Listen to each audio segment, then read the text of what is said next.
SC verdict. Governors must act on state bills in a timely manner, adhering to the advice of the Council of Ministers, Article 200, without undue independent discretion. Tamil Nadu case. Governors' delay in assenting to 10 bills and subsequent referral to the President after reenactment by the Assembly was deemed erroneous in law by the SC. No absolute veto. The SC clarified that governors do not possess an absolute veto or pocket veto under Article 200, preventing indefinite delays. Timelines prescribed.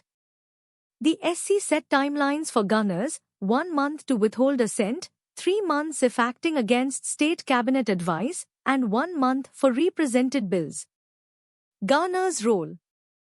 Emphasized as a constitutional head, not a political actor, bound to act with deference to parliamentary democracy and the will of the people.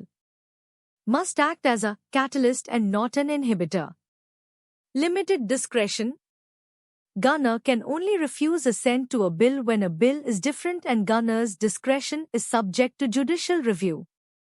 Implications. Curbs misuse of gubernatorial powers, reinforces the legislative process, and sets a precedent for states facing similar issues: Kerala, West Bengal, Telangana, Punjab. Article 142.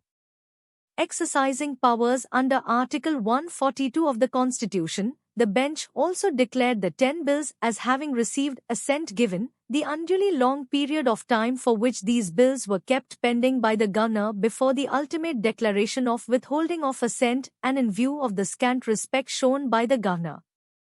Kerala's plea. Kerala government requested its similar case against its governor be transferred to Justice Pardiwala's court, given the ruling's relevance.